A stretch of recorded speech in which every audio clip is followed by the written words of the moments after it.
MMARocks, Paulem Reedem, interview with Paul Reed. Hi Paul, how are you doing? I'm good. I've just cut weight for the weigh-in this morning, so I'm just rehydrating and getting some food. But yeah, I'm okay. You just missed the press conference, why? I thought the press conference might have been cancelled. I don't know. I didn't know they were still doing one. Yeah, that's my answer. Yeah. So how are you doing here with MAC promoters? Because it's not the best event I've ever been in. I know Eddie. I've known Eddie for a few years, not massively, but I know him, and he's a good guy. I've got what I need from him, and he's. I realise the show looks. I don't know who was running it or what the organisation was, but it's a bit of a farce. I think there's 5 fights tomorrow. People paid a lot of money to see Podunajski fight and Sebastianem Grabarkiem. But if they're not going to get paid, obviously, then they're not going to come. And if you fight and you expect certain things from a promotion, and you need to know that they're organising things correctly. And if you can see that they're not organising things correctly and that they haven't booked the things they need to book or put things in place, then it can make you very insecure. So they've obviously asked for their money up front, or it's made it more urgent to them. They probably decided there's no chance they're going to come over unless they get paid. I don't know. I'm speculating, but. I thought it was going to be a really good show. I was a little bit dubious at the beginning, but then Pulsat. They said they had Pulsat, and it was announced they had Pulsat, and I thought, well, maybe they are really good. But I mean, I've fought in lots of places all over the world, and I know how many runners a show has, and I know how much, just how much organisation goes into a show. And this is not it. So I don't know what tomorrow's going to be like. I don't know what tomorrow's going to bring. People are paying a lot of money to come and see the fights. I don't know how many fights there are. I think 5 fights, like we said. Maybe there might even be less. I don't know. So, am I happy? No, I'm not happy. But I'm here to have a fight. Moving on, Sebastianem Grabarkiem. I was supposed to fight him before on MMA Attack, which is a great show. Huge show, really good thing with 1 million runners. And I had to pull out injured the day of the weigh-in. So when MMC offered me a fight and asked me, I said, oh, there's a Polish guy that'd be, I owe a fight to him. So I said Sebastian would be a good fight for me. Because I owe Sebastian a fight. I think he's a good guy. He's a gent, and I think it'll be a good fight. I look at his record. I know he's lost. He lost 2 and then he drew 1. But the 2 losses against are 2 top European guys. One that's just been signed for Bellator. The other guy is like 9-1 out of his last 10 fights, and he went the distance with him. He's got really good wrestling. It's going to be a really hard fight. I know he's improved his boxing. He looks like he can bang a little bit. And he's probably going to want to put me down on my back and keep me there. I don't know, but it's going to be a hard fight. He's a lot better than 5-3, or 5-3-1. Records don't mean anything. It's who you fought and the level of opposition. So I know he's going to be a strong guy, and I know he's got solid wrestling. I know I know he got 6th place in the military games for wrestling, and he came harder than someone that went on and got a bronze in the Olympics. So I know his wrestling is going to be really good. Possibly might be better than mine, but I'm going to come in really big. And if he thinks he can just take me down and do it in an easy way, he's going to be in for a big surprise. And I'm going to be looking to hit him really hard. Great monologue. You've answered so many questions I had. You're not only experienced fighter, but you are experienced in interviews. I see. That will be your 2nd fight after your retirement. So that's your 2nd life right now. Well, I was gonna beat Anzor, and that was my retirement fight. but then he kicked my ass for 3 rounds. And Anzor was really good, really nice guy, really nice coach as well, and all nice guys over there.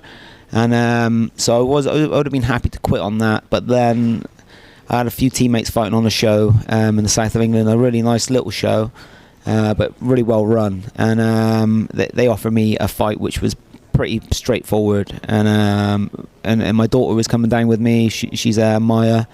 She's only 10 and she wanted to see me fight, so I thought it'd be a pretty safe fight. So she came and watched.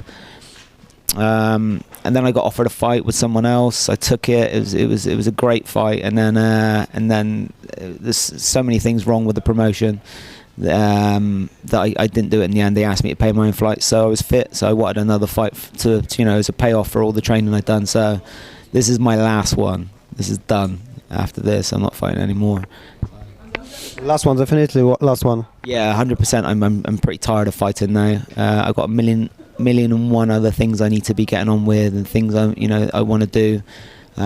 So this is 100% the last one, and I want to go out on a high, or I want to go out guns blazing and throwing some big bombs and not playing it safe and not looking to steal rounds. I'm looking to just go out and swing some shots.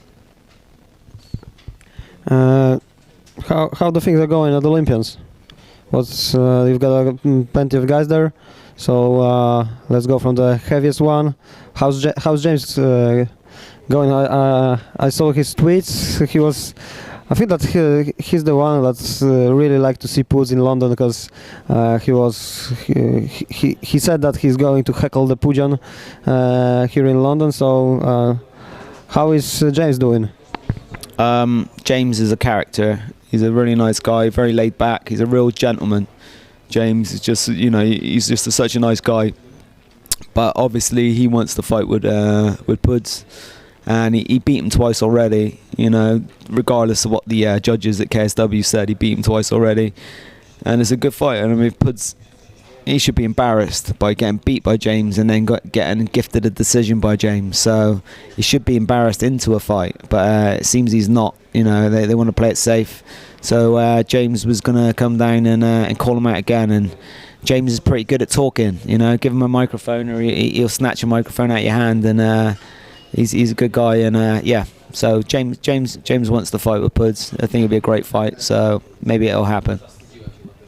The guy who's often coming with you to Poland is Wesley Merch, lightweight fighter. How is Wes doing? So, Wes is a great fighter. He's a really strong wrestler, and he's a very big 70-kilo fighter. I know he badly wants to fight Anzor.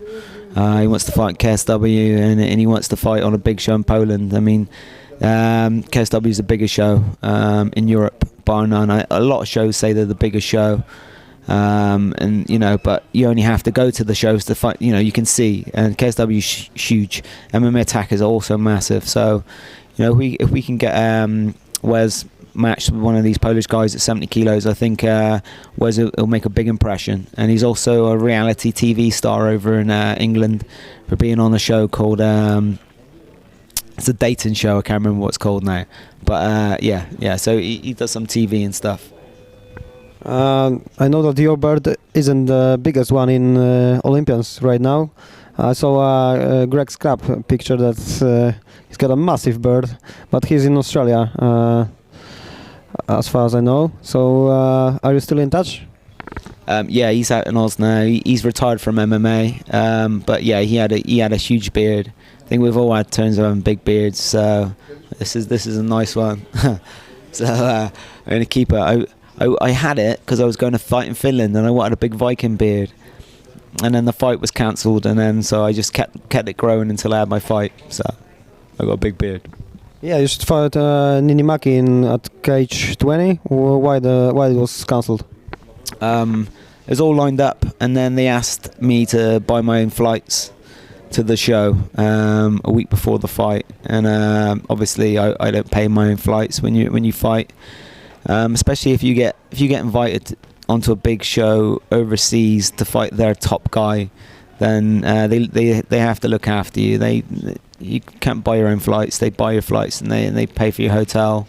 That's the way it is, and if that's not the case, then you don't go. So you still got Polish guys, Łukasz Seweryn and Piotr Kurtzman, Peter and Lucas. Are they getting any new fights? They're both 1-0 at pro now. They both won their amateur fights as well, but they've both just gone pro. Pete's 1-0. He won quite quick against a massive Polish guy, in fact, in Bristol, and I think he beat him in about a minute and a half with ground and pound. Lucas also fought a Polish guy in Bristol, and he won over 3 rounds in a really, really tough fight. Where they both of them, there's so many Polish fighters in Bristol, it's crazy. Everyone wants to fight. So, but yeah, these guys are really good, really well trained. Pete and Lucas have both been training for a long time, and I've got high hopes for them. All right, that's all for me. It's nice to see you in our t-shirt as you are, MMA Rocks. Yeah, I saw that on last KSW you were chatting with our users during the KSW, so that's always nice to see a pro fighter talking with fans. Good to know. You're always welcome in MMA Rocks, so good luck with your fight tomorrow. Hope to see you after the fight, and we do another interview about the fight. Thank you. Thank you. Cheers. Thank you.